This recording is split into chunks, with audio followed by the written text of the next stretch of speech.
haven't visited Zen in a long time. It'd be interesting to hear what's going on in that world these days. And the difference between Zen and Zen Orchestra. Yes, exactly. Yes. I will start my presentation now. It's going live. Miriam, are you good on the recording? Yes. Cool. I'm done. Slideshow. Okay, cool. So, welcome to my. It's not showing, of course. And also we can be interested if Citrix is still involved in Zen as much as they used to be. I know at one time, back around 2010 or so, Citrix was really involved with Zen. Working kind of thing. I don't know, could be. But I think the Zen Orchestra was for the front end. Oh, okay. Because of something, it's always something. Yeah. With the order. Okay. So this is my talk. It is not migrating from vSphere to Zen Orchestra day 1 and day 2 operations. That is what I did exactly 1 year ago for TriLUG. So instead, we're going to talk about more fun stuff, Zen Orchestra and the Homelab. So the focus of the last talk was more so like moving from vSphere to Zen Orchestra. That's been done for a year now. Now it's going to be focused on how Zen Orchestra is being used in my Homelab. Plot twist, it's boring, but hypervisors are supposed to be boring. It's definitely a lot more boring than VMware, and my architecture has matured a lot since a year ago. And so I'm going to talk about Zen Orchestra, but that's mostly as like a stepping stone to other things in my network. If there's interest in kind of going over the basics of Zen Orchestra, I can focus on the content from my last talk a year ago a little bit more. That's at the beginning. If there's something that's not interesting to the group, I'm kind of try to read the room, and if there's not a lot of interest, I may just skip over that. But feel free to call out if there's more interest in something like that. So cool. So previously, we had, I hate these transitions so much. I'm Jeff. I probably should have introduced myself. I do stuff in my Homelab for fun. I've been doing that for like 5 or 7 years now. I don't know why I do it, but it feels really good to just go home and be able to tinker with stuff and then have stuff break for 5 months because WireGuard is preventing my firewall rules from reloading, and I don't know how to diagnose that. But those are the parts that you really enjoy, because once you learn that lesson, you don't make that same mistake again, but then you get 3 more. So cool.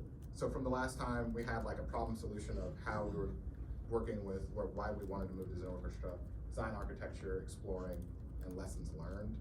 I think for now, I'm gonna focus on the problem solution, exploring, and lessons learned. I'm gonna kind of skip the architecture because I focus on that in like the second half, but the content's still gonna be in there. So what was I trying to solve a year ago? So Broadcom, you know about Broadcom. I'm sure you may have seen the news about this one company, I believe in the UK, that is doing becoming part of a class action lawsuit because their bills went really high for vSphere. There's like all these weird conditions and stuff. Well, I ran into problems with vSphere myself a year ago in that I was trying to upgrade. So I had been part of this thing called the VMware, it's like vMug Advantage. It's like a user group where you pay a certain amount of dollars per year and you get access to evaluation licenses that last a year. So functionally, I was paying for vSphere, and then that price like tripled for the evaluation license, and I'm not quite gray hat enough to crack a license, so I decided to just move over because I had adjacent issues with USB networking on my hypervisor nodes, which are like these small little NUCs. My previous architecture, I may have a picture of it here. I tried to have like one internal 1 gig USB and then 4 USB Ethernet adapters. vSphere was not happy about having more than one of those, and so my bandwidth was functionally 2 gig, and that just wasn't high enough for my needs. So with that and like the broader licensing changes, I knew it was time for me to move to open source. So that was what I was trying to solve. Talk about that. This is a picture of all the dongles. I think I still have like 12 or so dongles. It's an unreasonable number of dongles. I will say dongles exactly 1 more time throughout this presentation. Cool. So I considered a few things. Proxmox, Hyper-V, and Kubernetes. I'm going to talk about Kubernetes a little bit more or I could talk about it now. I'll talk about it later. We're gonna talk about Kubernetes all the time, doesn't matter. Proxmox, Hyper-V, and Kubernetes. Hyper-V wasn't really an option. I don't like, well, this is a recorded meeting, so I evaluated all of them equally. I found the most favorable reviews for Zen Orchestra, and it seemed the most promising as a emerging VMware competitor, while also keeping the complexities low. Not on this list is just libvirt. Before I moved to vSphere, I just used libvirt. That was very painful when you're managing with multiple hosts in your network. Sure, it is technically possible, but not having like an orchestrator on top of that is fairly painful. And I just didn't want to deal with like low-level libvirt problems. If I could just install a binary on a thing, and then it's a type 1 hypervisor. So, yeah. Let's skip this. Let's skip this. Let's skip this. Skip this. Like skipping. That's not good. But let's talk about what it looks like a little bit. How does this show up? Yes. So I have videos embedded. Hopefully they're somewhat easy to see. If not, I'm gonna make them a little bit bigger. Unless it is not happy. It is not happy. Demos never have problems. Well, it's an internet issue in this case. I will see. I have static content that I could also go to, but I guess while we're possibly trying to wait for it, to maybe not load, you can do all the standard operations. I think I have static pictures of the UI somewhere in here. I thought the videos would be good. I thought they were actually embedded. So, but yeah, you can. The UI is pretty intuitive. It's very simple compared to something like vSphere. I don't have a comparison. I'm gonna see if I can load these in the background somehow as we kind of talk through some other stuff.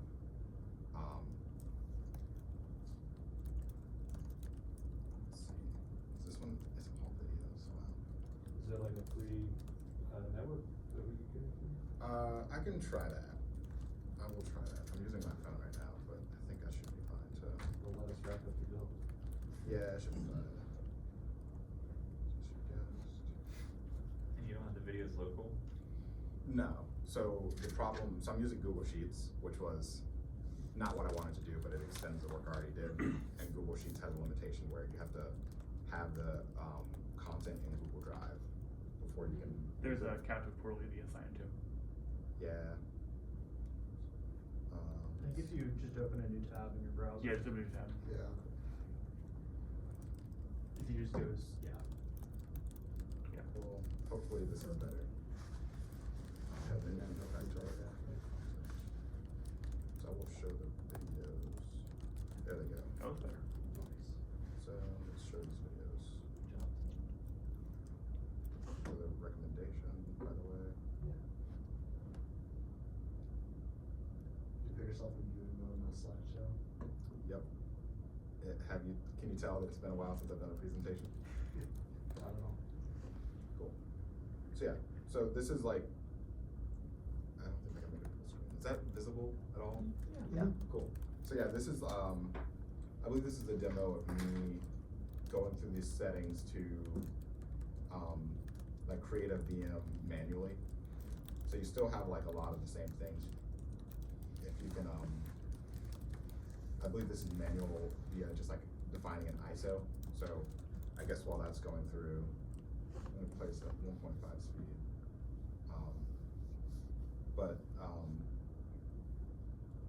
So usually when you create a VM, you need an ISO or an image. I don't know why I've never had this many technology problems.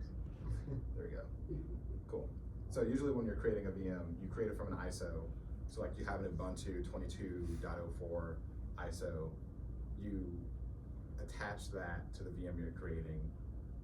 Because the VM doesn't have a bootable image on the disk, it boots from the CD, and then the CD installs, and then since the disk is still the first boot option, for most hypervisors, you will then, on successive boots, boot from that. So I'm just showing like how you would set that up for an Ubuntu VM. It's fairly simple. I'd even say boring. What's this tool, since it's not the command line? This is in Orchestra, and I'll talk about that immediately after this. I don't think we necessarily need to go through all this because it's a fairly long one, but it's just showing like the boot sequence, all that stuff. It's installing, loading chunks from YouTube, picking a password, and then towards the end, it should have like a reboot option, and then that's pretty much it. Yeah, so it's a standard Ubuntu installer. Yeah, thanks for calling that out, Brian. So what I glossed over before was there's two components of this. So if you're in a libvirt world, all you have is libvirt D, and then you may use something like virt manager. Virt manager would be your UI front end. Libvirt D would be what you install on your hypervisors, or I'm going to refer to them as nodes. And then you can use your virt manager instance to connect to the virt D nodes or KVM nodes. In this case, you have two constructs.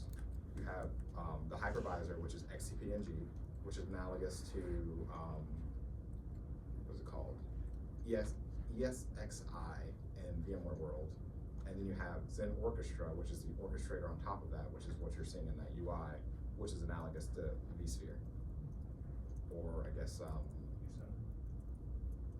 so vSphere and vCenter are slightly different, but yes, I would say that makes sense. Yeah.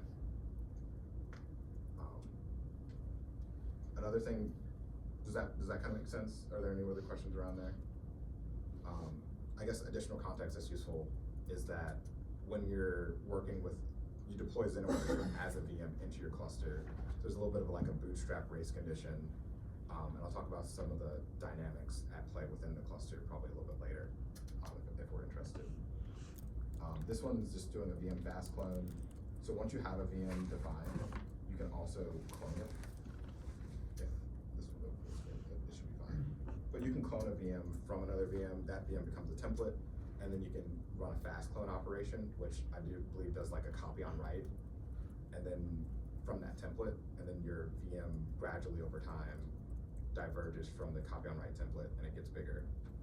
Or you can do like a full, you can do what's called thick provisioning, which provisions a disk ahead of time. That is a slower operation, but it guarantees that your writes and reads are faster because your disk doesn't need to expand gradually over time. Which is a very, that was a lot of stuff in one sentence. So backing up a bit, so QCOW is the standard. I believe it's one of the standard image formats for VMs, and I believe it's called QCOW2. What QCOW2 gets you versus like an ext4, well, ext4 is a file system, QCOW is a packaging format. So you can think of it as a virtual disk. What QCOW2 allows you to do is allows you to, it's like imagine a tarball, but for VM images. And so instead of having to provision a 50 gig disk, 50 gig disk, 50 gig disk, you have a 5 gig QCOW image that has a limit of 50 gigs, and then your VM density gets a lot, or your image density gets a lot higher. So there's like a huge benefit for that. Unless you're running databases, in which case you probably need the IOPS and you don't want the performance loss from that. But for most typical workloads, and typical in this case is like Homelab, you probably don't have to care about using thick provisioning versus thin provisioning, unless you're running databases, but you probably have pretty good hardware to run databases. Like We're doing databases, you may want to actually attach real disks to your VM. Attaching real disk is a pain, but that's like another problem space. But yeah, you probably want to do that. Is there an advantage to this besides graphics instead of just copying the file normally? I'm very lazy, and that is one of my virtues. I do not want to get bogged down in like I don't want to read like a 20-page manual to copy a VM disk. I just want, if I want a VM that's like another VM, I want a simple tool to do that so I can focus on what I call my core business, which is having fun at the Homelab, deploying apps that I'll show a little bit later and stuff like that. You're gonna talk about, one of the things it also does is snapshotting just like virtual box. Yes. And we were company to do backups. So it would actually snapshot it, and then it could, send the backup off to a cold store, and all that could happen in the background, and it could happen, it's just live too. Yes, It's I will the talk about, snapshotting does live snapshotting, which is pretty cool. I'll talk about backups, briefly towards the second half of this. You can also create multiple VMs. I might breeze through this, cause there's a lot of content in the back half that's new.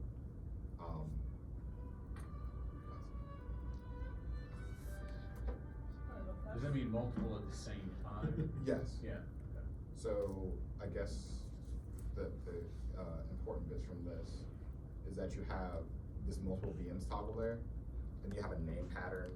So the name would be like your base name, and then you can append something to the end of it. And yeah, so you can, like, if you're standing up a cluster of like 5 nodes that need to be the same from the same template, same settings, you can easily do that. So that's a feature I find pretty helpful. I believe I did that for my Kubernetes cluster that I run, and I'll talk about that a little bit more later. But you can index them and stuff like that. It gives you a preview down below, like demo 0, demo 1, of all the names that you're gonna get out of it. You can select affinities, stuff like that. So it's a pretty cool feature. I don't think I recall seeing that on Vert Manager or vSphere. It's not like a killer feature, but since, you know, provisioning is a one-time thing, but it is pretty cool.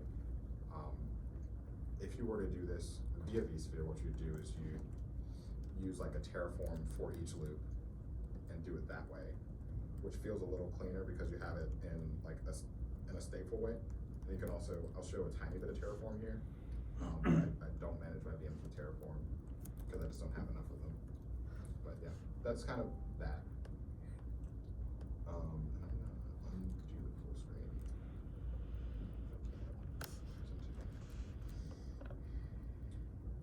Last thing, I'm gonna gloss over it for the sake of time. There's a few built-in plugins. One of them is Netbox. You have plugins for like authentication backends, LDAP, Okta, generic OIDC, SAML. Netbox is it's called an IPAM, IP address management. This is not a Netbox demo at all. What it does is allows you to like take your definitions in your hypervisor and export those to another place.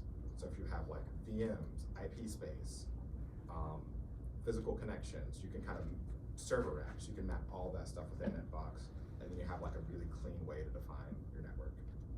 My last company, Bandwidth, shirt I'm wearing, moved from what's called rack tables to Netbox, and the Netbox interface is a lot better. And usually a lot of enterprise grade software has what's called a Napalm connector. I don't know what Napalm stands for, but that integrates very well with Netbox, and you can kind of get all of your data into your devices in real time. But yeah, there's a few plugins.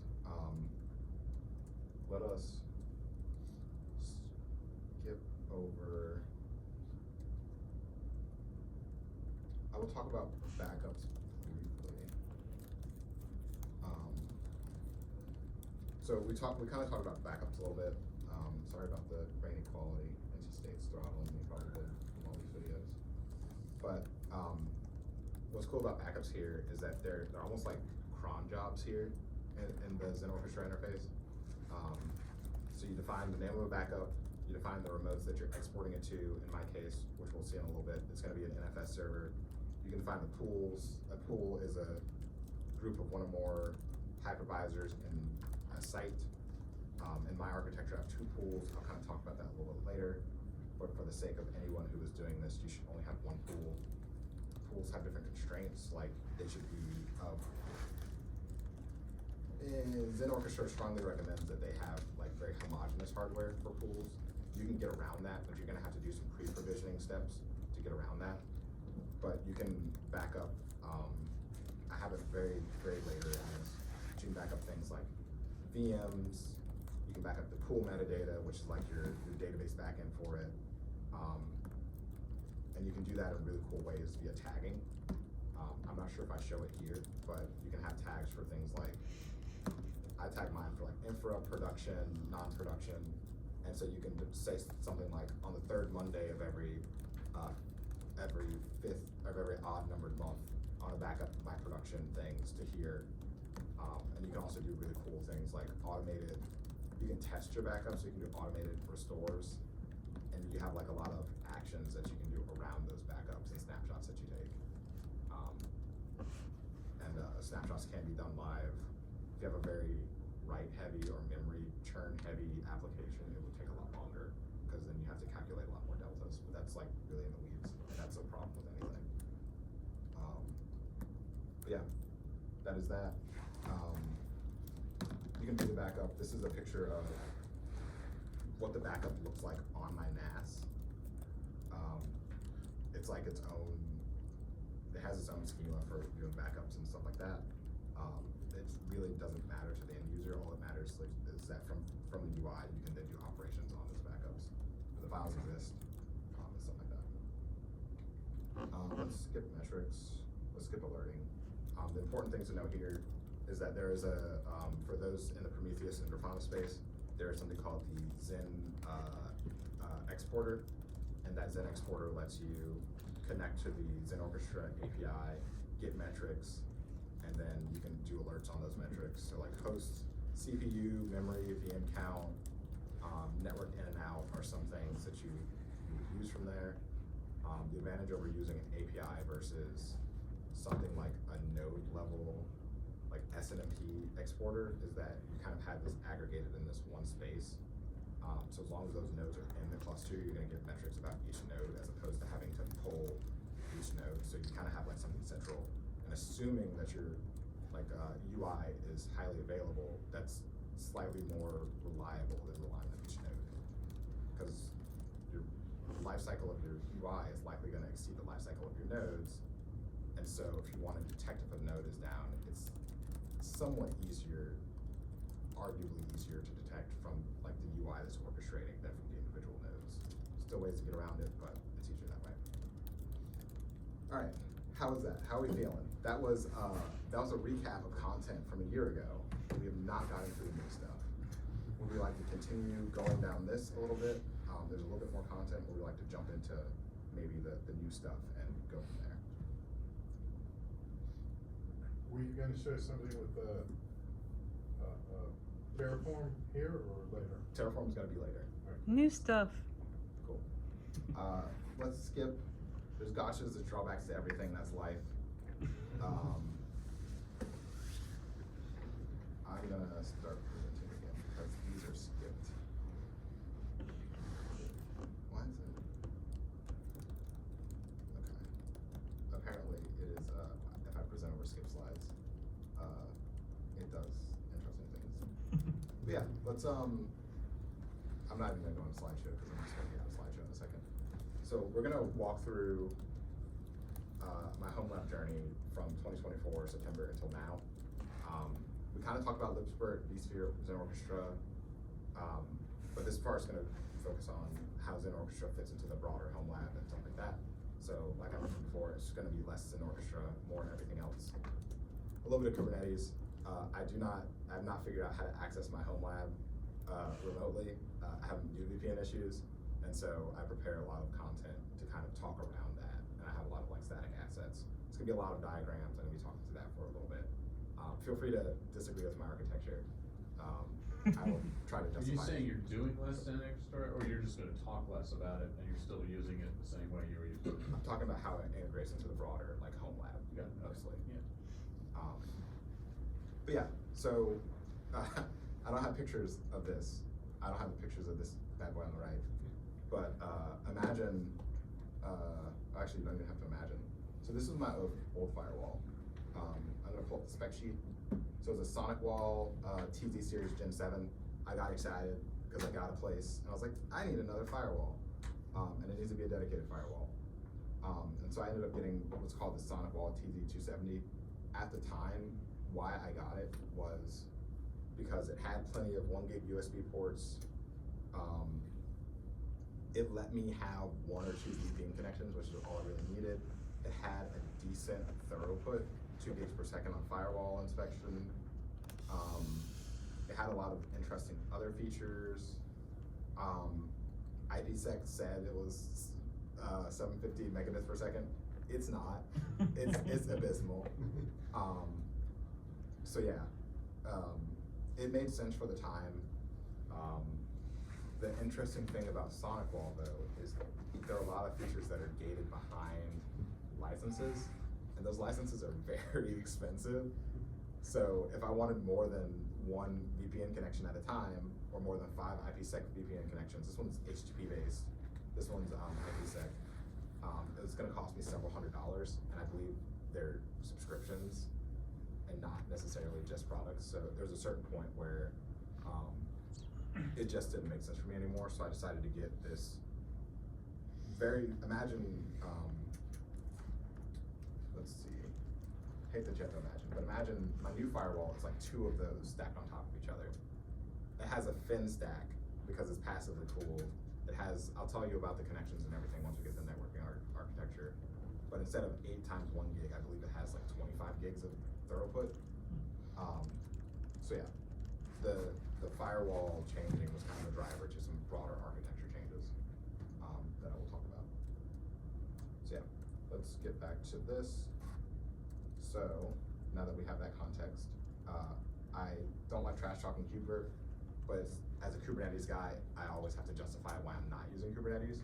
So the reason why I'm not using Kubernetes here is because for my Homelab, I want a VM first kind of architecture as opposed to a container first architecture. I love containers, they make me a lot of money, but the problem with containers is that for stateful applications, it's a lot harder, and the Kubernetes API is a lot more complicated than I need for just creating a VM that hosts like Ubuntu network.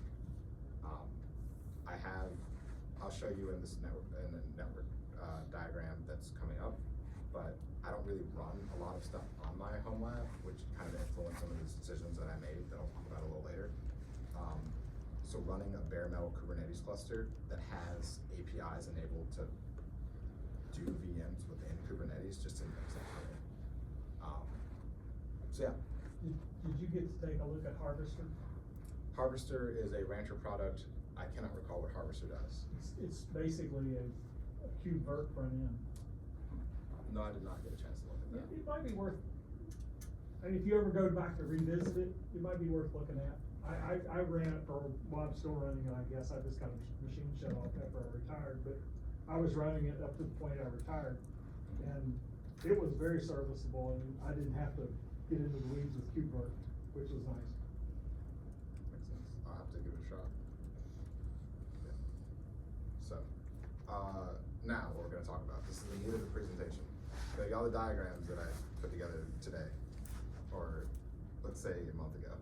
So I'm gonna talk about the Homelab augment, how my VMs are laid out, how my VLANs and subnets are laid out, and how that influences like all of the decisions that I make. My Homelab is both small in footprint, but also needlessly complicated, which is part of what I enjoy. And so hopefully you will relish in the ridiculousness of my Homelab, or I guess consider the thing, or understand the trade-offs that I've made and the networking decisions I made and why I made them. So let's get into network diagrams, because that seems, actually no, we don't need to do that. Yeah, we do. Well, I'm gonna talk through content that is on the slideshow first, because that makes probably more sense. It's a lot of back and forth. So one of these network diagrams you're gonna see is about a hypervisor reduction. So I had 5 nodes, I don't anymore. I wasn't using them, so I don't have 5 nodes anymore. That's helpful context, I'll talk about that more in a little bit. But for the VLAN and network layout, this is an access matrix for my network. On the top left, we have the WAN, and every column is the source, every row is the destination. So going from top to bottom, we have our WAN network, because pfSense has a WAN network, and I'll talk about pfSense a tiny bit. But that's my firewall of choice. Could have used OpenSense, I could have used anything else, but I like pfSense, and so I'm using that. We have a management, which is where all of the standard like hypervisors, switches, firewalls, routers, all that stuff goes. We have our lab, which is where like our core where applications go. So in my case, it's where all the Kubernetes nodes go, where a lot of the services. We have our normal/standard network, which is where my desktop goes. It's where I have a tenant, so where my tenant desktop goes, stuff like that. IoT is for smart devices. That's where my TV, pretty much my TV right now. Cell phones, stuff like that goes. I don't trust IoT devices. I trust my desktop more than IoT devices. Probably don't need to make that distinction, but I was in the habit of making VLAN, so why not? I have a no WAN one, so if I have IP cameras that I've owned for about a year, haven't turned them on. When I do turn them on, I don't want them sending telemetry wherever they're gonna send it, so I have a specific VLAN that does not allow access to anything to the WAN. I have a storage VLAN. That one is because I have a NAS, as you'll see in a future diagram.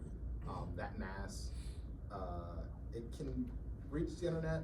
You probably don't want the NAS, like a lot of stuff talking to the NAS. So the way I designed that one was only the stuff on the storage VLAN can talk to other stuff on the storage VLAN. And then I have a vMotion VLAN, which is left residual from my vSphere deployment. The intent for that one is for VM migration traffic. Whenever you're on a VLAN, all the traffic on that network is visible to everyone else on that network. So I did not want my IP camera to be able to see the incremental VM transfers that were being done. And storage is not necessarily relevant to that, so that's why that's on its own network. So in terms of privilege, I had an implicit trusted network, but I decided that was redundant, so I kind of scaled things down. But management has access to most everything except for vMotion. Lab has access to the lesser normal IoT networks. The normal ones cannot access management of the lab, but they can access like other things in the normal VLAN, IoT, and no WAN devices. So if I wanted like to get telemetry from a no WAN device, I would just have something run that can reach it. Once a connection's established, the return traffic's also allowed, but that traffic isn't allowed to go up, so it can't initiate connections, so that's fine. IoT can mostly only access itself, and most of the other ones can only access themselves. So that's kind of my network layout. Does that make sense, kind of? Should I spend more time on that? So now I know why you have all the documents. Yes. And that feeds into why I upgraded my firewall too, and I'll talk about that a little bit. So, and you're managing this all from pfSense or So the VLAN? I have a switch, a firewall, and hypervisors. Okay. They all have to be aware of these VLANs in order for them to work correctly, and I have to make sure that the config is synced manually. Okay, so you're not like running pfSense to set them all up and allocate with them? pfSense does not have the awareness to work with like Aruba products or an Orchestra. So I have to like define the VLANs within each application, and then I use pfSense as my firewall. Okay. So whenever you have cross VLAN traffic, if you want to, well, whenever you have VLANs, that is functionally like a segment of your network. And I'm not a networking guy, so some of this may be slightly incorrect, so if somebody wants to correct me, feel free. Well, you can think of a VLAN as a separate segment of traffic. You get what's called a VLAN tag. I believe I'm not even gonna guess, but it's something, I think it's like 801.2Q. It's 801.1Q. .1Q, thank you. That was a test. You passed. So, at the front of your Ethernet frame, you get a number. It's usually 1 through 4096, is that correct? 4090, yeah, that's your range. Yeah, that's your range. Possible VLANs. Cool. So you have that, and then you can't really see across those unless you have a 802.1Q aware device, and that you have an interface that is tagged for that VLAN. So functionally, that is separate. Like those are separate networks. So I'm gonna jump into my network, because that's gonna make a lot more sense. So here's the first of many diagrams. So this is my server rack. Let me see if I can make that bigger. I want to make this bigger.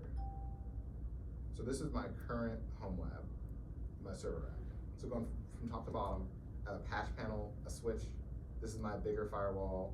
I have my hypervisors. I have my NAS. Feel free to take a moment to shame me for my cable management. I have a lot Do you going have on. just an unconnected Ethernet right there? Yeah, yeah. But so with these VLANs, the benefit, or I guess one of the optimizations that can be made is that you can manage VLAN access at the switch level, like from like a networking perspective, but then from an access perspective, you manage it from the firewall. So each of these ports is trunked in the Cisco world. There's a lot of different words for it depending on what you're using, but they're trunked for multiple VLANs. So the network, so for example, the network connection between the firewall and the switch is trunked for all of the VLANs because they need to be aware of all of the traffic that's going across them. Sans the vMotion, because vMotion traffic never needs to like exit the switch to the firewall, because that's not like, there's no firewall on that. Doesn't need to be. But something like to the hypervisors, they only need to be aware of or trunked for the VLANs that they need to serve for their VMs. So that would be like the normal, the IoT, the management, and let's go back to this because it's a lot. So the hypervisor is trunked for management, lab, normal IoT, storage, and vMotion. So by doing that, they functionally don't have access in any capacity to the no-WAN subnet, and that's subnet to switch. Switch. Yes. Switch is where this table actually effectively lives. It lives in multiple places. I don't know how to define it in a different way, because you have to define these VLANs here, but then your firewall also has to have them defined for them to be aware of them, and you also have to define them in hypervisors. Like I guess technically, the switch has the most full list of VLANs. It has the most complete list of VLANs because it has to broadcast that traffic to other places. I didn't set it up at the office I used to work at, but I think it was pfSense running as a master firewall and orchestrating all that, and it was done in one spot. I'm not positive. So pfSense VLANs. can do switching, but that's not typically what it's good at. Switches are like a dime a dozen these days. No, not doing the switching, but doing the VLAN management and the rules between them. I thought, but maybe not. Okay. So I guess going into that a little bit, there's several ways to do VLAN. Like you have two separate devices.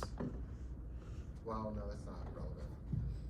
For my previous architecture, a little bit of an aside, for my previous architecture, I had, and I'll show this. So we're jumping to my early 2024 Homelab. We're gonna make this bad boy a lot bigger.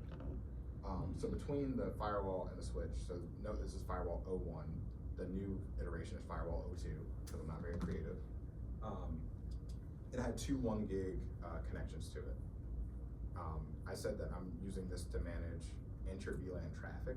So functionally, because the connection between the switch and the firewall was 2 gig, bonded via, I believe it's called LACP, which is one of the two common methods of link aggregation. I don't know what the 802.1 code is, but because I use that, I could functionally only have a 2 gig connection from my firewall, which kind of is the entry point for everything, and like the services behind my Homelab. Which I don't really need 2 gig, but if you're doing like ingress from the internet, like you're downloading a movie, you're also trying to like host the game server, and you're doing like inter VLAN traffic routing, 2 gigs does not feel like a strong pipeline. And I didn't necessarily see constraints, but it just felt kind of bad to have. And so yeah, I don't know why I was rambling about that, but yeah. So in order I guess going over the rest of this architecture while I'm here, I have a helpful little legend. So I had a NAS also connected to that. That NAS had four, I love that NAS. The one thing I hate about it is that it only lets you do an add-in card that has an RJ45 port as opposed to an SFTP plus port. And so by default in 2024, I only had 4 1 gig connections, and I believe I aggregated those. I believe I aggregated 3 of them, and then one of them was like a management interface on the storage network. But the consequence of that was I functionally only had a 3 gig connection to and from my NAS. Because I wanted to separate like VM traffic from like management interface traffic. Management interface traffic probably wouldn't be more than 10 megs a second, maybe a little bit larger if you're doing things like photo and video updates, video uploads to the NAS. And so that felt kind of like a bottleneck. And with this older architecture as well, we have 4 nodes, not with 4 dongles each, because that was also difficult in Zen Orchestra. I believe they had a 1 gig connection. So functionally, if you're trying to download something to one of those nodes, they only have 1 gig of bandwidth. If you're trying to transfer between the nodes, they have to share that traffic. If you're trying to move VMs between nodes, there's a lot of things that were like sharing that 1 gig of bandwidth. And that was very painful. I would notice that during VM migrations between nodes at 1 gig for things that were larger than 50 gigs with big provisioning, it would take several minutes and then everything else would go to a crawl because you completely saturated your network. Yeah. And also like I wasn't using the compute on those 4 nodes, so it's like I'm spending a lot of extra energy just not really utilizing anything. But then I also had this beefy node that I believe it has 128 gigs of ECC unregistered memory, which I don't know why I did that. I didn't need ECC, but I was young. And it has a 16 core CPU, AMD. These other ones are Intel. I'm gonna talk about those problems in a little bit. It's not fun mixing Intel and AMD in any type of VM cluster. They don't like that. And I'll kind of talk about that a little bit. But yeah, that was my old architecture. I'm glad that's not my new architecture. Does that kind of make sense? This is kind of like a rambly, kind of more in-depth kind of thing, kind of talking about like all the lessons learned and stuff like that. Did you ever use all of those cores? No, but the benefit of, so the topology of these were like these little, those were the NUCs that you saw the dongles on. This bigger one was good for, so those only had 32 gigs of memory each. There is a little bit of overhead for running a hypervisor, maybe like 1 or 2 gigs, maybe 3. But you typically don't want to, there's like a N-1 capacity that people typically try to hit. So you only want to have enough capacity. You only want to put as much capacity in each node as if there were 1 fewer nodes. So if I have like 1 gig of memory on each node, you would only allocate up to 3. So functionally, you divide that by 4, you only have 3 over 4, which is 0.75 gigs each. So you're losing 25% of your capacity when you have 4 nodes. So yeah, and I wasn't even getting close to that. I just didn't have enough VMs or enough workloads. If I did need more heavy workloads, it just made sense to put them on a heavier node that had more CPU anyway. So yeah, that was a lot. But let's get to the 2025 rack layout and how that plays into things. Or we already talked about this, but the network layout. So for here, things are a lot more streamlined. The first change you'll notice is, like I hinted at before, I got rid of some nodes. The beefy node's still there, but I got rid of 2 of the compute nodes, the small little NUCs, under the philosophy that I wasn't using them anyway. I want that specific rack to be very low power, or as low power as it needs to be. And those 2 extra nodes I just couldn't justify. So I'm working on selling them. If anyone's interested in buying them, let me know. 8 threads, 32 gigs each with a 2.5 gig Ethernet adapter on them, in addition to the 1 gig. But for each of those nodes, I also added 2.5 gig Ethernet card.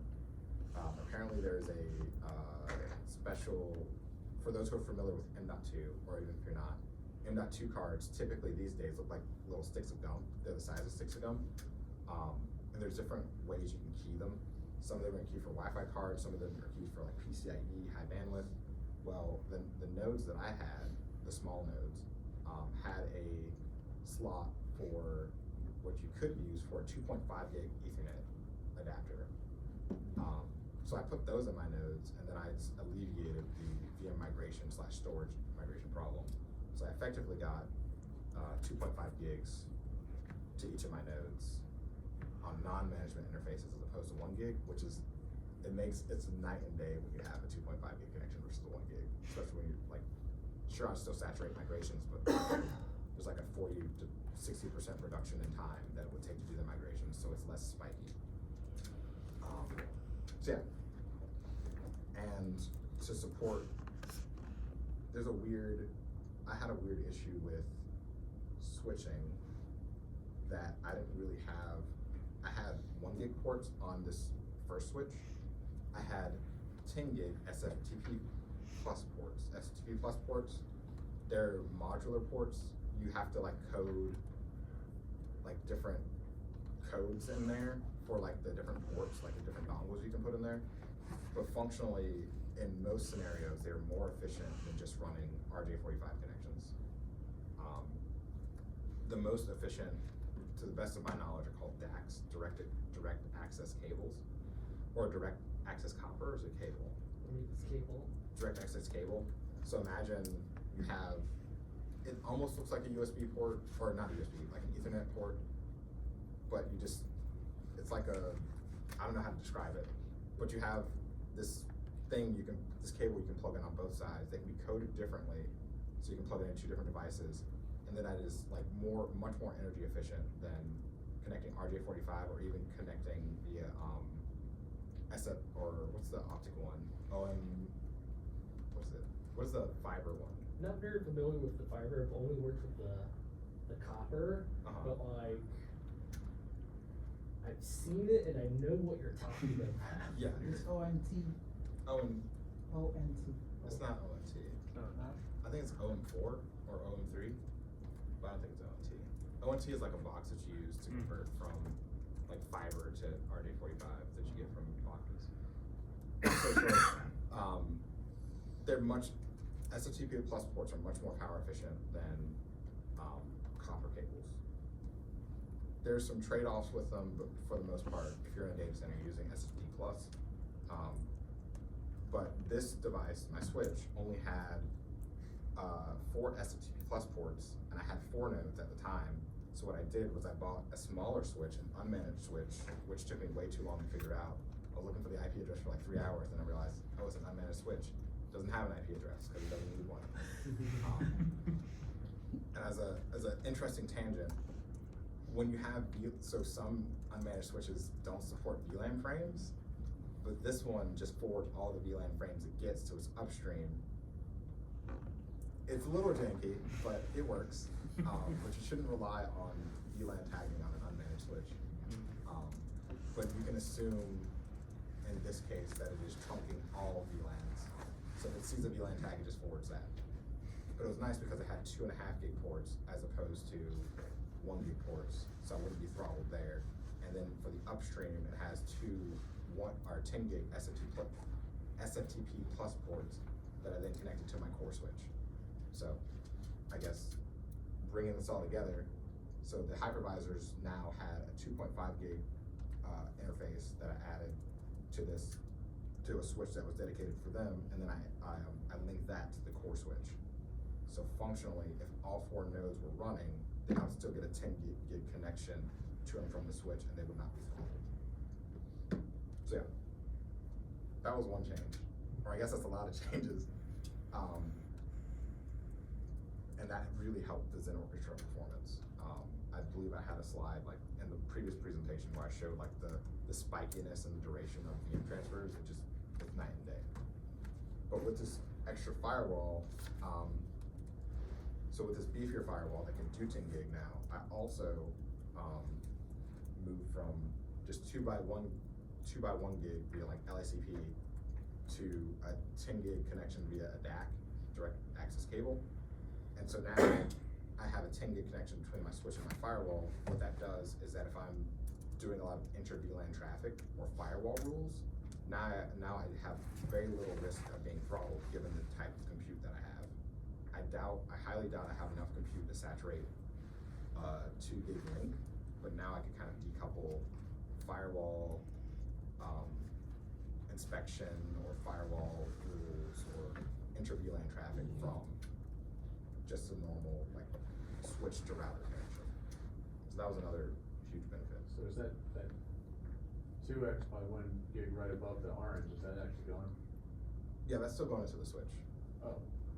I don't know So why. it's not both. Oh, it is both going into the switch.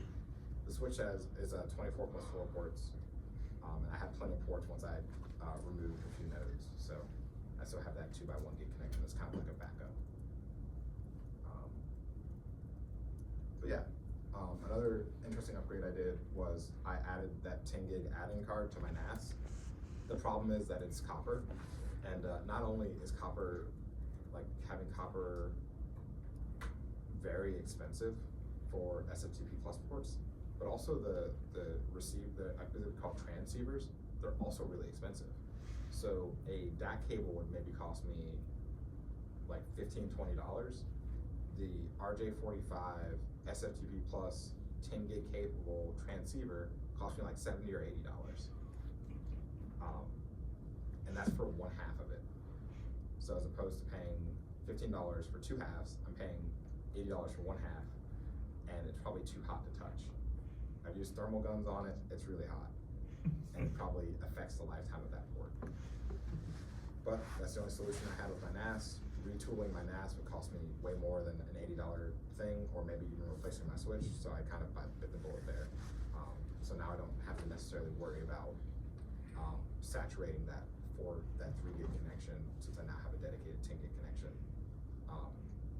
That also allowed me to standardize on a single IP address for all connections to the NAS for NFS operations. I use NFS as opposed to iSCSI because apparently NFS performance is better on Synologies, my Synology, and I can switch back to that in a second, I guess. So that's my Synology NAS. It has it is a DS1522 Plus, got it in 2020. 70 terabytes of storage. I think I'm maybe using 5 terabytes, if that, in most of its VM storage. It's great or it was great for my use case, but now the lack of networking kind of is painful. And the fact that I can't really, Do you know if it's part of the proprietary lockout for hard drives? Is it new enough? I will finish my thought and then I'll get to that. There are solutions. Actually, I'll just get to it. So what he's referencing is Synology in there, I believe it's DSM 8 or the DSM 7.3. The newer iterations of these Synology NASs, they have, I wouldn't say an issue, but Synology has made an active decision to more tightly control what hard drives you put in your system. So they have an approved vendors list of hard drives that you can buy, and they're very specific. They said that they're expanding the list of available drives over time. But at the time of my last looking 3 or 4 months ago, there weren't a lot of drives, and most of them were Synology branded drives, which had a significant upcharge. And so users were complaining about that and thinking about switching off of Synology. But for existing installs, you don't have to worry about that. You can still upgrade. So for the lifetime of your device, you don't have to worry about it. So I'm good. If I'm not good, I'll probably switch to like TriLUG or something and put it in like a 2 or 3 U server, hopefully fanless. Go from there. But yeah. So back to this. Also added a 10 gig connection to my beefy hypervisor because it probably makes sense. If anything's going to be able to push 10 gig, it's going to be this because it has 128 gigs of memory. I could ideally store all my databases there. If I needed to do database backups, it'd probably be the fastest just because of the CPU. All of these nodes have a 2 gig internal M.2 SSD. It's like a Samsung 980 Evo or Pro. 2 terabytes is fine for local storage. I use that for like database use cases or things that don't need to migrate. I'll kind of talk about that a little bit later. But a lot of the time it is useful to not use networking for your core storage, because if networking goes down and your VM isn't architected to tolerate network outages, it's painful. And I've run into that for a Kubernetes node, the only Kubernetes node that floats between hosts, very many times, and it's painful. Question, you keep saying migrate, are you gonna talk about why you're doing that a lot? I'm not clear why you would migrate the VMs. Like, it sounds like frequently. So the way, I'll talk about my VM layout. What a great segue. Oh. So give me like 2 or 3 minutes to talk about my VM layout, and then that will go into it. So I have a few VMs in my architecture. I have Ubiquity network compliance because I run my access point. I run Ubiquity access points. I only need 1 access point for my place. And so, but you need a network application for that, so I do that. Zen Orchestra is a VM. It lives across different hypervisors. I have a game server that I run on the heavy or beefy node. I had DDNS, but pfSense does that natively, which is amazing because that's 1 fewer VM that I need. Really, that could have been a container, but I'm glad it doesn't need to be. Being a service is much more easier. And then I didn't put it in here, but I probably should. Let's imagine that, let's imagine this. So CRTL, this one's important. So for Kubernetes, because this is gonna be a Kubernetes talk eventually, you have a control plane, which should be an odd number of nodes, and then you have worker nodes, which would be however many nodes you need to satisfy your compute. For my architecture, I have 1 worker node per hypervisor, and then I have 1 control plane node, because more than 1 control plane node just doesn't make sense for me. Usually if you have more than 1 control plane node, it's for quorum. So if this one goes down, which it has gone down, and right now it's not working, you basically lose access to your cluster API. Doesn't affect running workloads, but it sucks when it goes down. But for Kubernetes, your pods often run on local storage unless you specify what's called a persistent volume claim or a persistent volume, which could be any type of provisioner, whether network-based or not network-based. So for my Kubernetes node, I made the decision to pin those to specific hypervisors, which give me the benefit. So the lifetime of the Kubernetes nodes lives with the lifecycle of the hypervisor, but since having a Kubernetes cluster as an orchestration layer adds layer of redundancy. So if like I have a pod, like let's say I put DDNS in a pod as opposed to on pfSense, if one of the nodes has to go down, you just drain the node and then that pod moves over. And so you don't necessarily need to move the nodes themselves. And the benefit there, as was called out, is that you can, earlier, is that you can, you can pin the storage or allocate dedicated storage to the Kubernetes nodes as opposed to using a network-based storage, which is huge. It's a lot faster to do like PCIe access or provisioning something locally like a file versus using like reaching out to the NAS, having to do 3 hops there, and then reaching back for every single IO operation. I've done benchmarks, and local IOPS is like, I have hard drives for my NAS, and I have an NVMe SSD.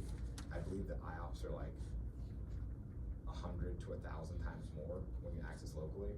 So if I wanted to run databases in my architecture, it would make more sense for me to run them, weirdly enough, on local storage via Kubernetes nodes than via a network-based solution like PVCs or even as VMs that do not have local node storage binning. So there's a lot of interesting design decisions that I've had to make here. But yeah, those are the VMs. Hopefully that answers whatever question there was, and hopefully I wasn't too rambling, but yeah. Cool. The last diagram I want to talk through is my VLAN and my and my subnet layout. So we saw before in the slides, we saw like an access matrix here, but this is how the VLANs are actually laid out from a subnet perspective. So if we look here at our example, we have this example VLAN A. A is just the name, I guess, or I guess A is the ID in this case, and then after the dash is name. So for each VLAN, I have exactly 2 subnets. I have 10.99.n.0/24. That is where like machine type workloads live. And then I have 10.98.n.0/24, which is where service type workloads live. So if I was to deploy an Nginx server, I put that on 10.99.n. whatever. If I was to deploy it as a service, or like Jellyfin or Ubiquity network application, I would do it on 10.98. I'm pretty loose with those definitions, but that's kind of how I provision it, or at least how I visualize it. Yeah, these are like how I like understand my subnet. So like VLAN 1 is management. Talk through that a little bit. So like I don't really have services on the management network. It doesn't really make as much sense. But everything is like 10.99.0.0/24. For the lab, there's definitely services under there. I'd say that's where the bulk of services are. And I'll talk about that when I get into a little bit of BGP and how that plays into all of this. But like my Kubernetes nodes are on 10.99.0.0 or .2.0.24, and the services are on 10.98.2.0/24. That's not too interesting, but that's kind of how I organize my subnets. /24s are probably too big for my use case, but you shouldn't really, if you're in private ISP space, you probably shouldn't go below /24 anyway. You never know. It's expensive to re-IP or re-subnet, so I'd go on the side of caution. But yeah, those are my diagrams. So now, back to the presentation, and how this ties into Zen Orchestra once again. So, I talked about VLANs a lot. I talked about how you kind of had to manage things in the different spaces. Hopefully you can see that. If you can't, I can try to make it a little bit bigger. But this wouldn't be a fun talk if it didn't include Terraform. So I kind of talked about how you would set up the Terraform on the left and right here. On the right, on the left is me doing like the, or I just show of hands. How familiar are people with tools like Terraform, CloudFormation, stuff like that? I've heard of it. Cool. This is not a Terraform talk, but like 10,000 feet in the air. Terraform is a way, so a lot of services have very good APIs. AWS, Azure, GCP, DigitalOcean, Hetzner. So what Terraform allows you to do, and CloudFormation is specific to AWS, but what those kind of tools allow you to do, that allow you to find your infrastructure as code, and then it reaches out to that API, and there's this thing called a Terraform state file, and it does reconciliation at runtime. So Kubernetes, you can think of as a continuous reconciliation loop. Terraform is like an apply time reconciliation loop. So if it looks in your AWS account, and it sees you don't have, or in this case, if it looks into my Zen Orchestra cluster, it sees I don't have a VLAN, and I have defined that a VLAN should exist, then it will create that VLAN. If I then remove that VLAN from the code, it will then, on next apply, remove that from code. So it's like a really good way to manage your infrastructure as code. It's a lot of fun, and they're wrapped in things called providers. Providers have a set of resources and data sources. The list of resources available for Zen Orchestra isn't that great. That's probably a good thing for the Homelab use case, or even for a small medium business use case. But yeah, on the left here is me saying that I am using Terraform Cloud, a specific workspace for it. I'm using this Zen Orchestra provider from Bates, which is the company that kind of spearheads Zen Orchestra.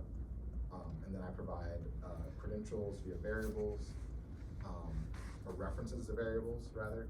They're not directly in here. I'm glad I did not put this in plain text in this presentation. Thank you, past me. And then on the right here, I kind of go through, I talked about the concept of pools. Pools are a set of servers. Servers can be parts of multiple pools, which makes it more complicated. For the purposes of this, just think of a pool as a set of servers. And then I define some local variables, which are not really variables, but kind of variables. You can run functions on those variables. It's in a language called HCL. So I define all the VLANs that I want to exist across each interface. I mentioned that my hypervisor nodes have two interfaces, one for management, one for everything else.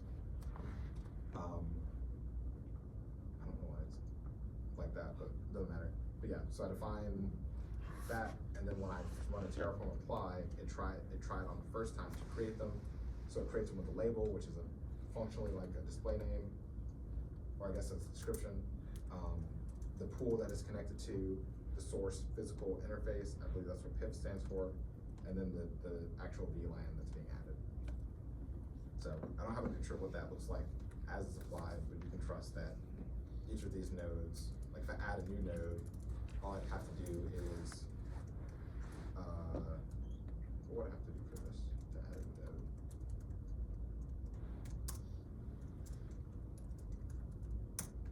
I don't think I'd have to do much. I think you just add a node and then it will try to provision it for the node because it does the operation on the entire pool. So yeah, as long as your servers or your nodes are homogeneous and have an ETH0 or an ETH1 in this case, then it should be able to pick up the new one and then apply it to that. So it makes managing things a lot easier. So cool.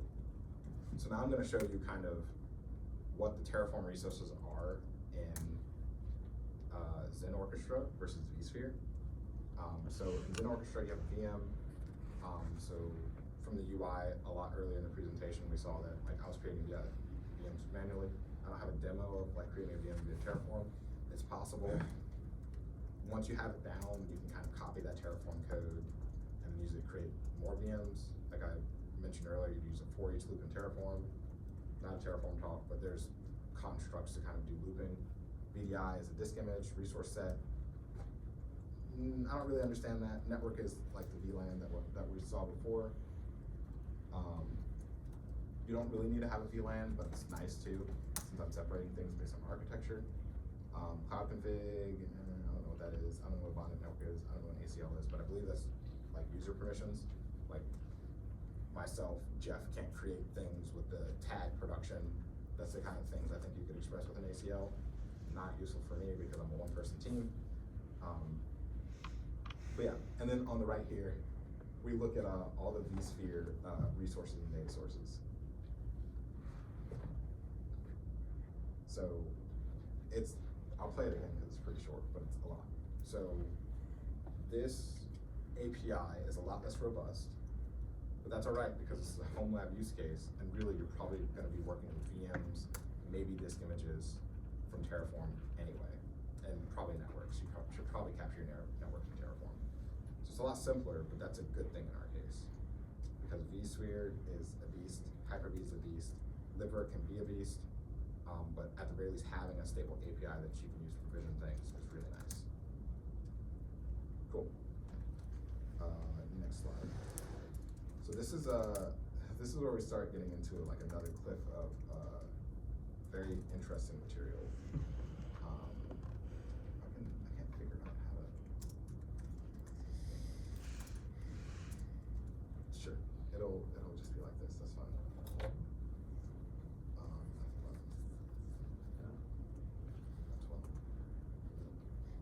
Okay, cool.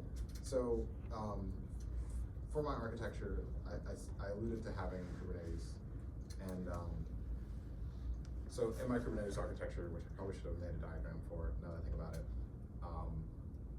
I use this thing called Metal LB. What Metal LB aims to do as a project is it doesn't consider itself production or it considers itself production grade, but doesn't have like a major like 1.0, 2.0 release yet. But it is considered production grade. So it allows you to take your Kubernetes nodes and take IP space that would normally be private to the cluster and expose that to the broader network, which is a very powerful thing if you're trying to say, I want a Jellyfin instance that I'm running, which is like a media streaming service, to appear as though it is on the broader network without having to create a VM for it. Because once you go from VM to containerization, you save a lot more resources because you don't have the typical OS overhead. You don't have to worry about user config, you don't have to worry about keeping packages up to date. You just build or use a newer image of a thing, and then you have the ability to run it at a much lower compute cost. So there are, when I'm using Metal LB and trying to broadcast this through the network, there are two ways that you can do this, ARP and BGP. It's not a networking talk. This is probably gonna be slightly wrong. So networking folk in the room, feel free to correct me. I'm happy to be corrected here. But the things that you have exposed are ARP versus BGP. BGP is called Border Gateway Protocol. If you see huge chunks of the web go down at once, as we've seen in recent years, it could be BGP. It's probably DNS though, as we all know. That is more of a routing protocol. What that does is your routers, like you have two routers, they exchange some information, they trust each other, and then they say, this router can advertise this space, this one can do this space. That allows like a leaf type of infrastructure for the backbone of the web. Maybe that's a stretch to say, but there are a lot of routes on the internet, both public and private.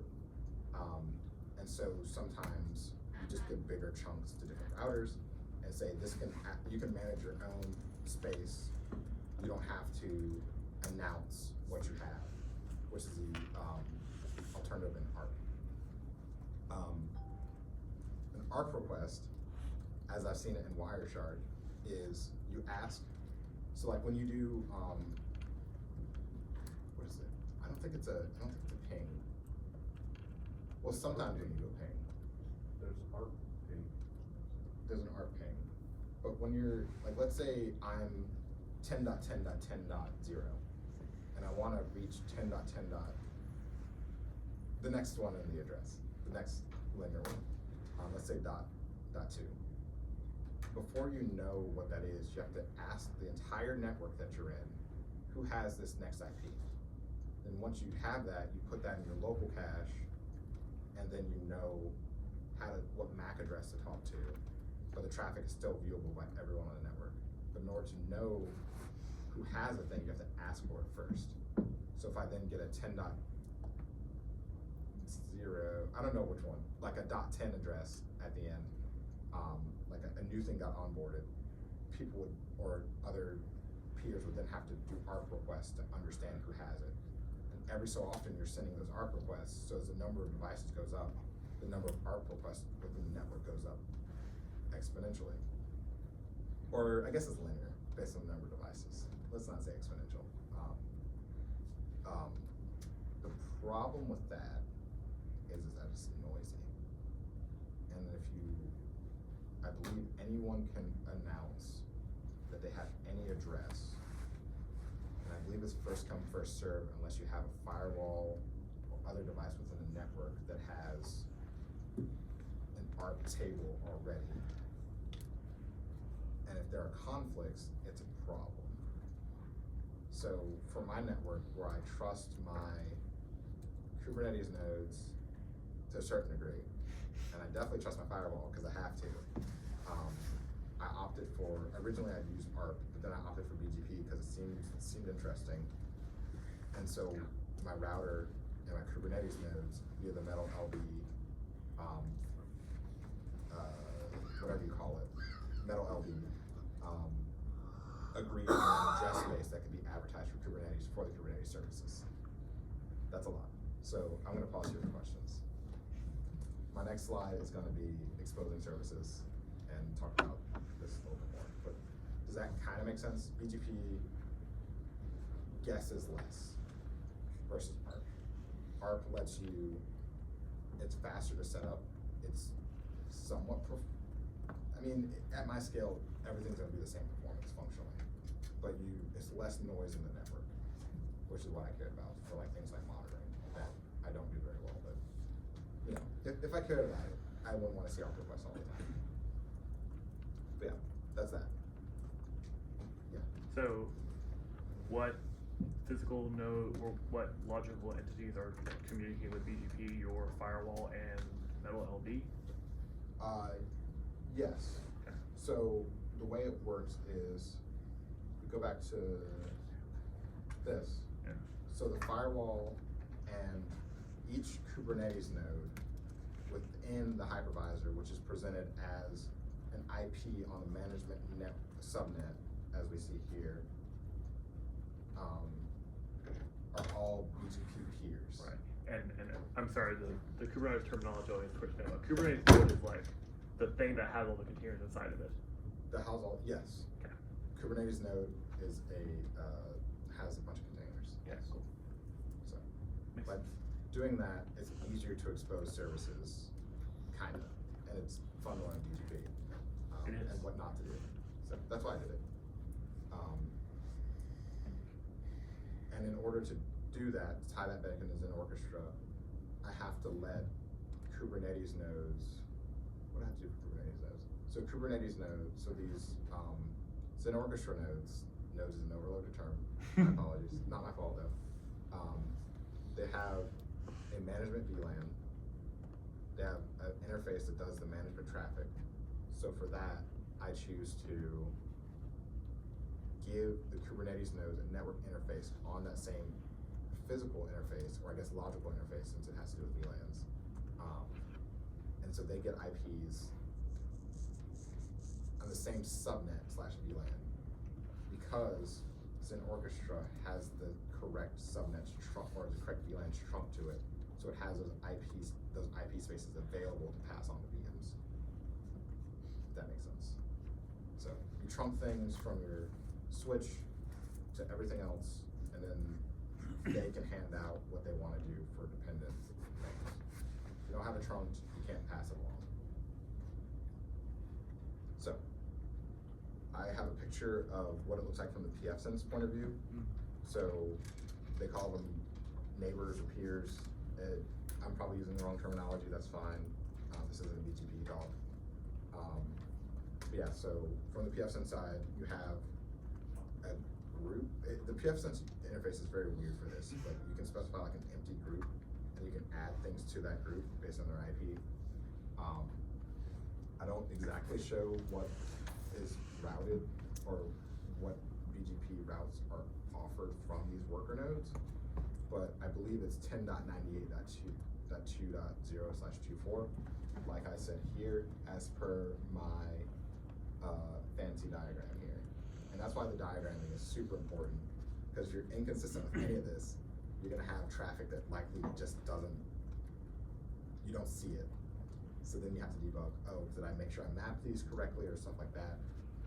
So as a tangent, that's why a lot of the times people synchronize, like use enterprise grade stuff, but for their firewall and their switches, they often have the same vendor, because you can define something in one place and then it gets like propagated to everything else, which is super convenient. But if you don't have that, then you get to learn a lot of fun, painful lessons, like that you should definitely trunk your ports and press the save button. But yeah, so that's a thing. So you've actually interspersed your normal home network traffic amongst all this at the same time? Yes. Have you had any issues? The hardest issues are the skill ceilings that I get from learning new technologies, but once I learn them, I feel like I have a better understanding of the web.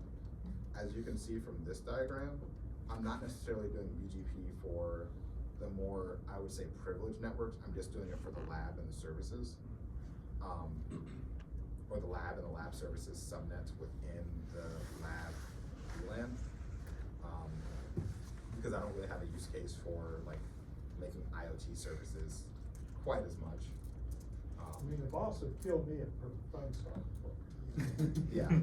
Yeah, that's the question, is your TV work? Can you get your stream? Yeah, everything runs pretty well. I do get random internet drops, but I've had that since I moved into my place, so I don't think that's related, that's before I had all the fancy stuff. I have Google Fiber, which is great, most of the time, but I just use my own hardware once it gets into the wall. Yep. So, yeah, but it's not really a BGP or metal LB overview, it's just telling you that this thing exists to solve a problem. If you're gonna be deploying Kubernetes in your home lab, use Keys. It is a Rancher/SUSE product. It's like a one binary way to run Kubernetes most of the way for what you're probably caring about. If you wanna expose that to your broader network, use something like metal LB. It's not a Kubernetes talk, but it's better than using what's called node ports. Like let's say you have a Kubernetes IP address, like that's 10.99.2.21. If you use node ports in Kubernetes, every service that you create of type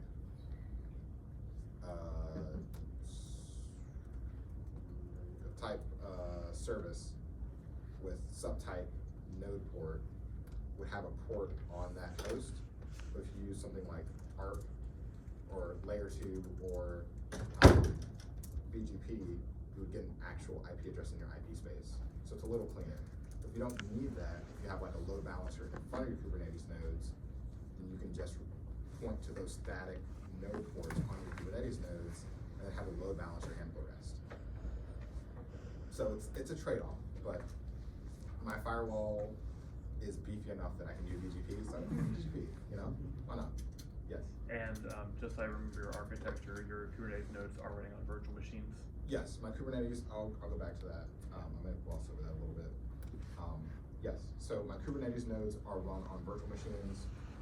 Those Kubernetes nodes are one-to-one locked with each hypervisor. And those Kubernetes nodes have a certain percentage of each node's capacity with the intent that most of the workloads that are gonna be in my rack are gonna be on the Kubernetes cluster as opposed to on VMs.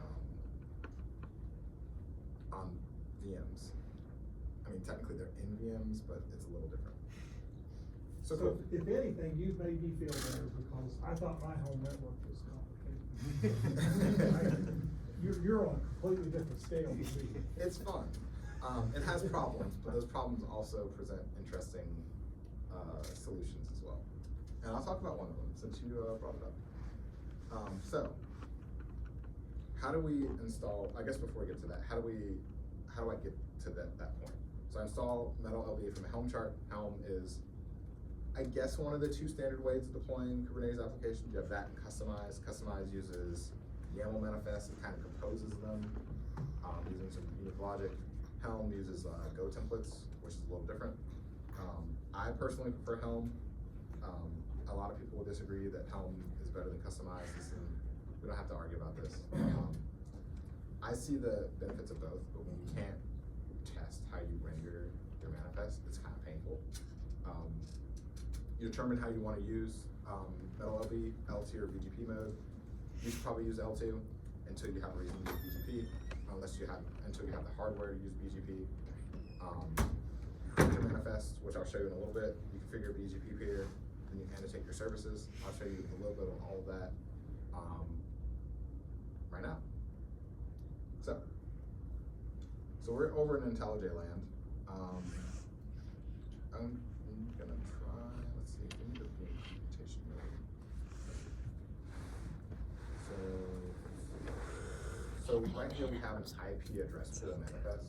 So after you install metal LB from the chart, you don't really have to customize a lot of stuff. What you then have to do is create an IP address pool. There's some other stuff you have to create around it based on like whether you do L2 or BGP, but in either case you have to create an IP address pool. And what this does is it tells the metal LB controller that if you have this name under a specific annotation in Kubernetes, that it will assign from this pool. So I've created several pools. So I created a pool for the lab services, which I showed in that subnet diagram. Created one for IoT services, which I showed in that diagram. And then further down, I created BGP peers. And all you have to do in Kubernetes land is go from Kubernetes node to the next peer, then since all of those nodes are going to talk to the firewall, you just have to define that as a BGP peer. What's interesting about this, well, it's not interesting, but because my firewall, my Kubernetes nodes are on the lab subnet, and the lab subnet is not privileged enough, I'm gonna call it privileged, to reach the higher management subnet, I have it's kind of causal, kind of not causal, but for each VLAN, my firewall has the first address in that IP space. So that's so things can communicate with it if they need to. If there needs to be NAT conversion, it's not a networking talk, but if there needs to be network address translation for things to talk to each other, the firewall is always on all the networks because it kind of has to be to do its job. So for the BGP peer, you know that the firewall, or you don't know, but the firewall is going to be the next hop for a peer. And you have to advertise that, but yeah, from under the hood, Metal LB is probably fairly networking complicated, but this is just a few manifests that defines like 2 subnets for my entire like Homelab that I can then consume in other places. So, yeah.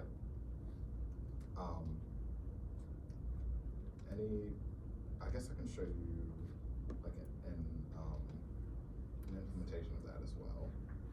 So we're gonna go through this slightly bigger.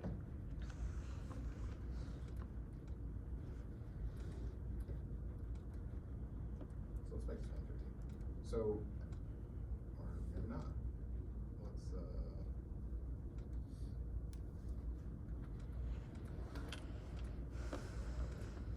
so as the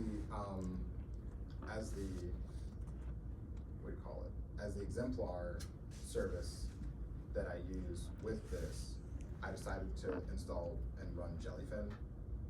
Jellyfin is a media server. I use it to stream music that I purchased from an artist called Your Best Friend Jiffy. Favorite artist of all time. Highly recommend checking him out. Not a plug for him, but he has good music. A lot of helping beat tapes. But I use that so that when I want to listen to Your Best Friend Jiffy from my TV downstairs, I can do that while streaming it from my NAS because that is where the storage is for this.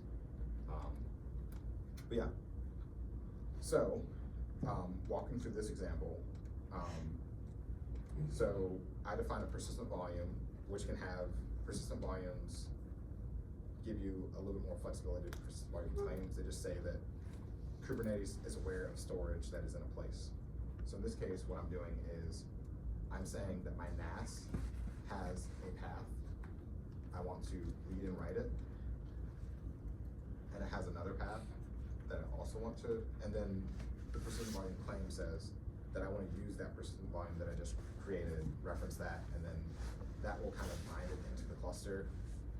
From there, I also have one for config. So I have config, cache, and I think something else like the media. I'm gonna gloss over that. I deploy it via deployment, and then I reference the official Jellyfin image. I mount those volumes into different paths within the container. Persistent volume claims, or in reference to persistent volume claims, I have ingress, and this is where, I believe this is where no, this is not where the metal LB comes in. So ingress lets you expose it outside the network. Technically, if you're using BGP, you don't necessarily need ingress, because ingress is kind of for environments where you don't necessarily get to advertise IP space. So instead of like advertising 5 services, I would channel them through an ingress, which gives me things like from Nginx, like TLS upgrading and stuff like that. But I don't necessarily, I may not need that here. But I think where the BGP comes in is, I hope it's here. Yeah, here. So I add an annotation on the service that says allocated from the IoT pool, and then provisions an IP on that IoT pool. And then I'm responsible for handling that likely HTTP connection that is now available to my entire IoT network and everything else that has the privilege to write to it. So it's a trade-off. you're trading complexity for like more flexibility, but I like it. And yeah, so that is kind of how this would be used. And for another small thing on BGP, because we're running out of time here. So the way it works is, I believe for each IP address, it is first routed, the next hop would be the node that the workload is running on. And then it would go from the node would be aware via metal LB what container it would need to go to, and so the connection is established, correctly routed that way. If a BGP peer goes down, I believe switching is fairly quick, and I believe it's a lot quicker than ARP. Because ARP puts something in your, I believe it puts something in your routing. I believe they both put something in your routing table, but I believe BGP announces when a route is changed, as opposed to ARP, which just relies on like a cache for what exists where. So it's a little different, but that's probably somewhat incorrect, so I'd encourage you to read up on BGP in the capacity of metal LB, because it's going to be a lot easier than reading like a RFC or something. Metal LB's come a long way since the first time I used it. Yes, I love it. I love it. I know in 19, when I first messed around with it, it was just sort of experimental at that point. It's come a long way. Alright, so one other, we have, I'm gonna talk about problem solution real quick.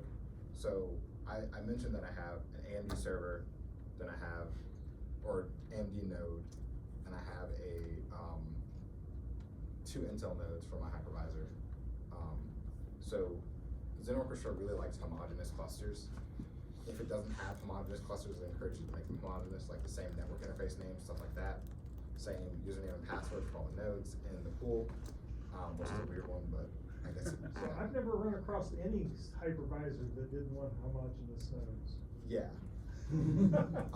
But the problem this forces is that you cannot have a mix of Intel and AMD Right. nodes on the same pool. Yep. So for 3 nodes, I have 2 pools. Right. And one of the things I lose is the ability to do hot migrations, I believe. But it does let you do warm migrations, which are, I believe, I don't know the difference, but you lose some features from having mixed architectures. And I can't really justify getting rid of either, because it'd be costly to replace 2 of one server or 1 of a really beefy one. So I kind of exist with 2 nodes. But the beauty of this with Kubernetes on top of this is that I can pin VMs to different nodes. And so for the workloads that are critical, I just put them within the Kubernetes cluster. Kubernetes only cares about the architecture of the underlying CPU, not necessarily what vendor your CPU is. So I can easily move workloads between Intel and AMD CPUs via containers, since everything is still x86, 64. So that's one way to get around it. Some stuff is still painful to move. I mean, sometimes you just shut things down and bring them back up and it's fine. There's ways to force migration, but I don't really. I never tried it on Harvester, so I don't know whether that would work or not. That's a good point. Yeah, though, you just can containers, right? So yeah, sure. You can do warm migrations, but it's a little different how it works under the hood versus like a fully like live migration, because the instructions. I'm not as wild as you. I never tried to build your Frankenstein, so. Yeah. Some of my backups are failing because I have I use an old IP address from my NAS VLAN/subnet, and that's a pain, and I haven't fixed it, and you have to fix it from the CLI, you can't fix it from the UI, because I think once a remote is defined where you can take backups from, you can't change that, you have to change it from like either directly through config files or via the CLI. So it still has some problems. This project is growing. We don't have to go into that. There's different backup types. VM backup from replication, exoconfig, sequence. So you can run a certain set of steps. I alluded to being able to like make a backup, run it, stop it, whatever. So you can do a lot of cool stuff there. Monitoring is still a thing. I talked about that earlier, doesn't matter. Upgrading is super easy. Make an ISO or move the VMs off. boot an upgraded ISO, choose the upgrade option, reboot, install patches. A lot of applications like that. And yeah, that's pretty much it. Any questions?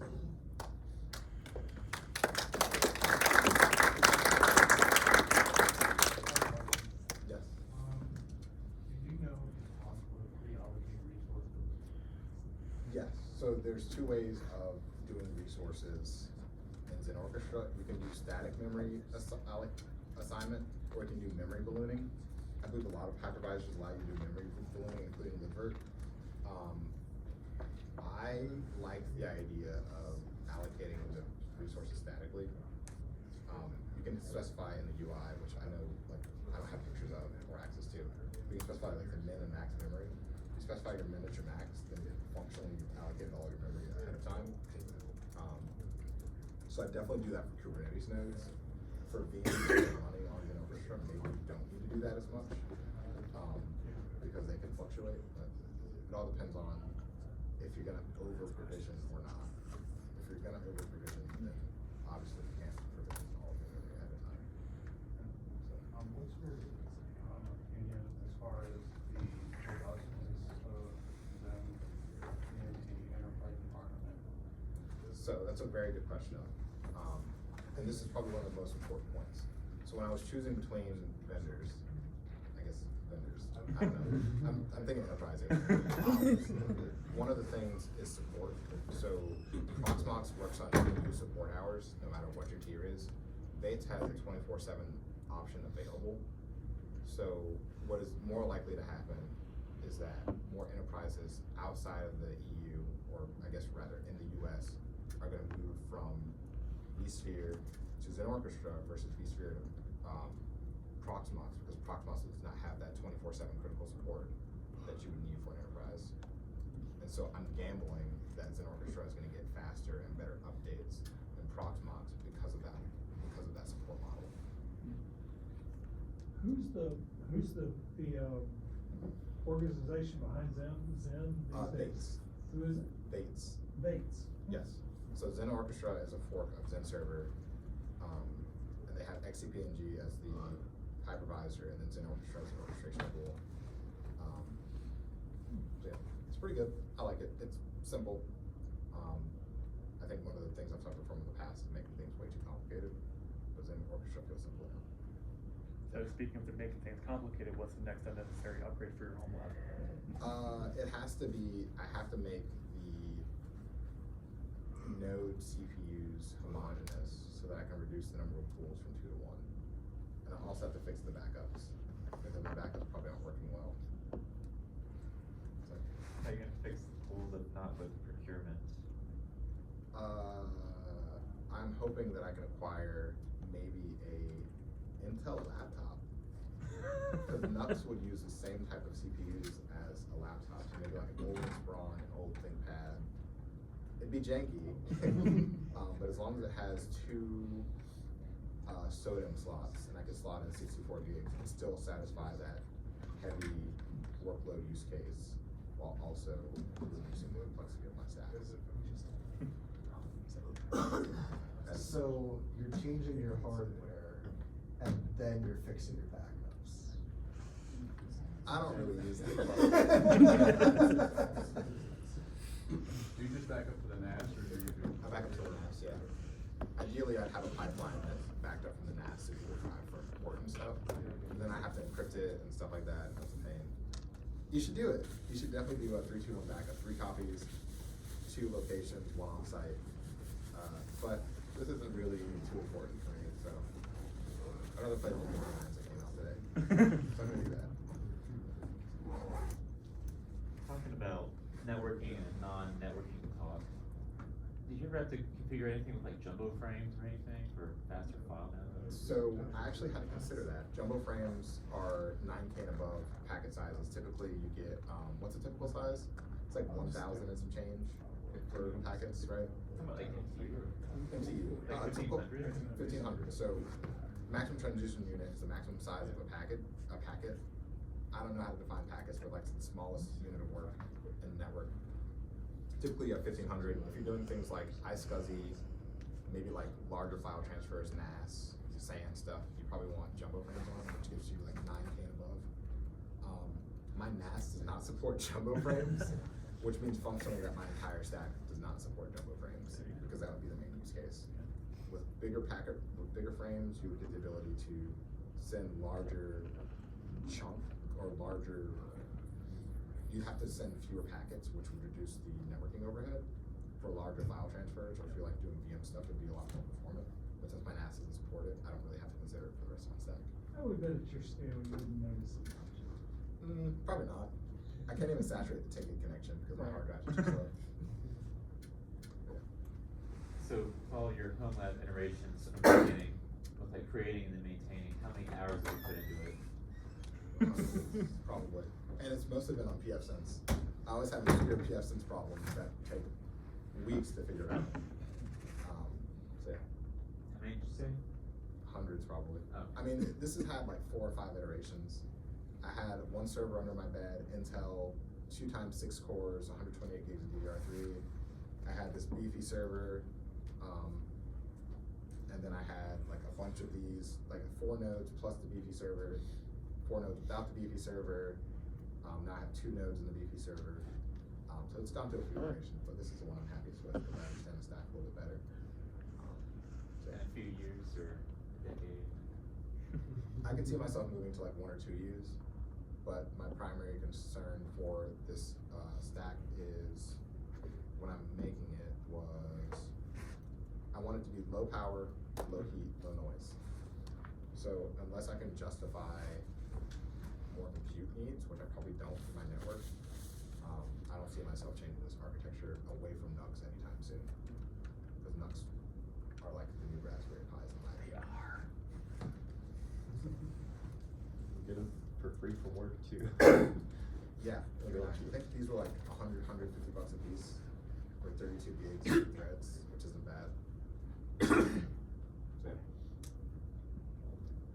So, Does Orchestra have any built-in containerization? no, Proxmox does. It has native containers. Xen Orchestra doesn't, but I feel like that's fine because you're probably going to use Kubernetes anyway. Learning another abstraction on top of your hypervisor probably wouldn't be as sustainable. It's just like learning how to deploy Kubernetes on top of something, even if it's a lightweight flavor of Kubernetes like keys. So I need to fix my control plane too for Kubernetes. I need to figure out how to make it stop breaking, and it's like an IO error, so I think it disconnects from the NAS somehow, and then it just never recovers. So I don't really have a control plane, which means I don't have a Kubernetes cluster anymore. So I'm trying to figure that out, and that's probably highest priority.